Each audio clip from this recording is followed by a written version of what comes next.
So, good morning once again, and good to have you here with us this morning. How are you doing? Good morning. How are you? I'm very To, well, to thank you you. and your team. Yeah, and thank you very much for having us. So, we'd just like to start with if we like to share some of your key achievements for the year 2024, how your office did, and what they did during the year 2024.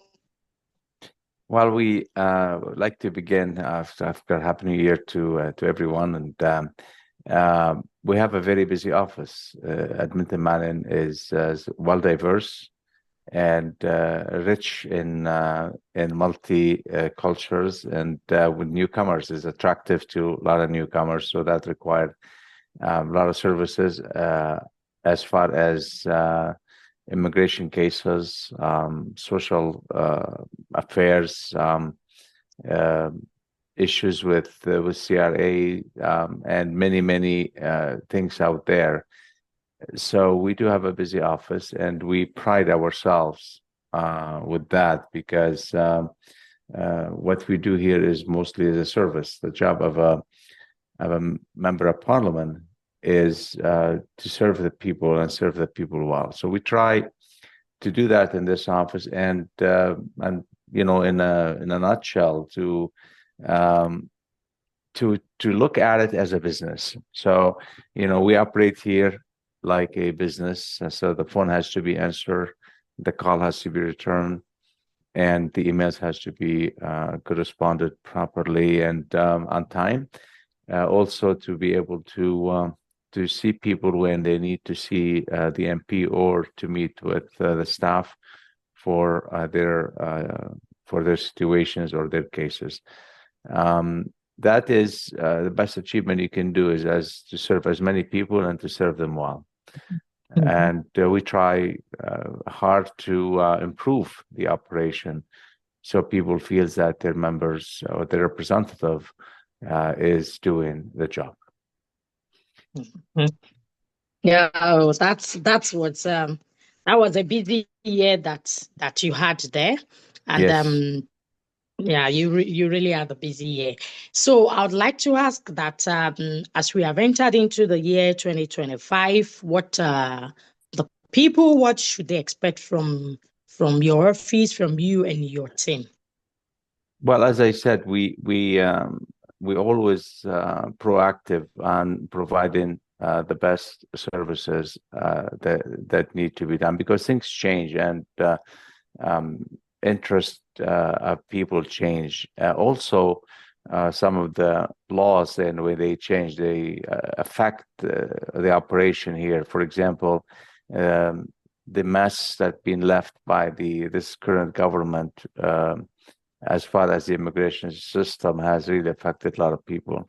Unfortunately, some people that have been, may fall victims of the mass and you call it a chaos in a way. There's a large number of applications in the system that some necessary, some unnecessary. A lot of people enter the country on a temporary purpose, and they intend to stay. We have an inflation or inflated number of international students. That always cause of the government policy. Now this government realized that there are too many people that they don't know some where they are, and what happened that put a huge load on the department, on the immigration department, and that does really affect our job here in the office because we need to serve people, we need to get answers, we need to ask and check on casework and on applications. We need to look at a certain special circumstances where people really need the service and they need the extra help, and the resources being stretched and as far as the immigration department because of the large number of beyond the number that usually Canada take and Canada able to serve and to so it's been that makes our job much difficult because as I said the resources on the immigration side seem to be lacking, um, and stretched too thin. And on the other side, we find difficulties here because we have to do the job maybe twice or three times harder to get some answers, or to follow up, or to trace some applications, or to make a case if there's a case to be made for special circumstances. So all that play a big role in the way we do things. That's why we thrive to see all departments working together properly, Okay. because at the end it's one government. So if the government do a good job, it makes our job better. If their structure better, that means they can serve us better. If their system is more efficient, our job can be more efficient, because we don't always, actually, we don't have the information here. We don't hold information. People ask us, we don't hold any information here. What we do, we get information, we get reasons, we get explanation from the department over the cases. And that's where we become, we diagnose the situation before we start offering any extra help that we can do. So, yeah. Okay, so do you have specific measures that you've put in place? Because I see that you spoke specifically around the immigration. Do you have specific measures that you want to put in place to make the job easier for your office this year, to really be able to address some of the challenges that you have mentioned? Yeah, we use some managerial tactics. Okay.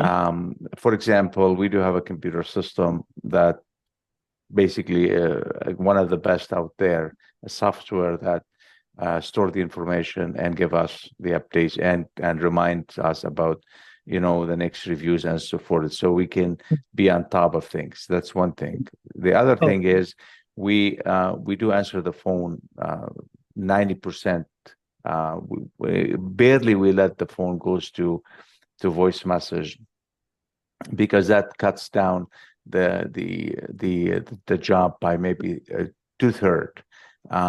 Here's an example. Somebody called. If you answer the phone, they may have a question, you can answer it. They may want an appointment, you can give it. They may have they want to follow up on something. You can take the information, and then you can just settle this in one call. Now, if you don't answer the phone, they can go to voice message. By the time you rectify the voice message and call them, they may not be available. So you leave a message, then they'll call you back. Then you keep calling back and forth. So in order to cut down, that was one of the measures I was adamant on, making sure that the phone is answered. That's why we have three staffers, so we can really answer the phone. The third thing is we try to be creative. So we do have, of course, some applications we cannot review weekly or monthly. Because some applications that they're up for review, down. So we also classify those to make sure we don't stuck with spending time on something that we have no hope that we can get anything. And we prioritize, of course, the job because we got a lot of correspondences from across the country. So how we do it better, we put constituency people or constituents as first priority, and then second comes, we have a system how to handle. So we look after. My job is to look after my constituents. So we try all different, as I call them, tactics or business approach to make sure we do the best. And we try also to be very organized here. So, walk in is very difficult because you'll be handling a case, somebody walks in. So we ask people to phone and set an appointment, send an email. So we try our best. I mean, we've got a lot of cases. It's beyond the average. This is a busy office. Okay. Oh, good job on that. Okay, so while we round up, I would just like to take your thought on the fall economic statement. You like to say one or two things about? Yeah, the fall economic statement is not good news. First of all, there's almost $62 billion deficit presented basically over the projected 40 billion, which is also was a disaster. Like anytime you run over budget by dipping into a deficit, that is money that need to be borrowed on behalf of the Canadians, and someone has to pay that money back. The other thing, why we definitely, I'm one of those people on our team, and mostly this is how we look at things. You have to be managing the public purse to be able to balance the budget. You can't continue borrowing money. You can't do it as an individual. You cannot do it as a business, and you cannot do it as a government, because the money does not come from thin air. The money has to come from somewhere. So when you start borrowing money without thinking how you can pay it back, it's concerning. The other thing, of course, is the debt service is at the level where it's costing over $50 billion, just the interest on the debt every year. That's a huge amount of money that was accumulated because of the mismanagement of the current government. So we voted against the fall economic statement because, to be honest with you, even the government did not introduce it properly. They had to fight the prime minister and the finance minister, and the way they even presented to the House of Commons was very unusual. The House leader on their side came and dropped it off and left.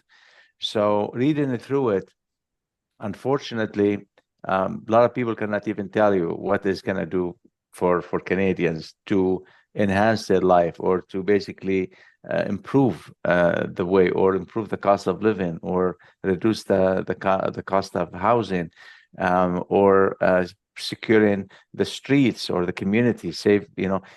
There's nothing really there to pinpoint to say this is what this is going to do, other than another $62 billion over and above. And I tried, as many other MPs try, to understand where they're going to use this money.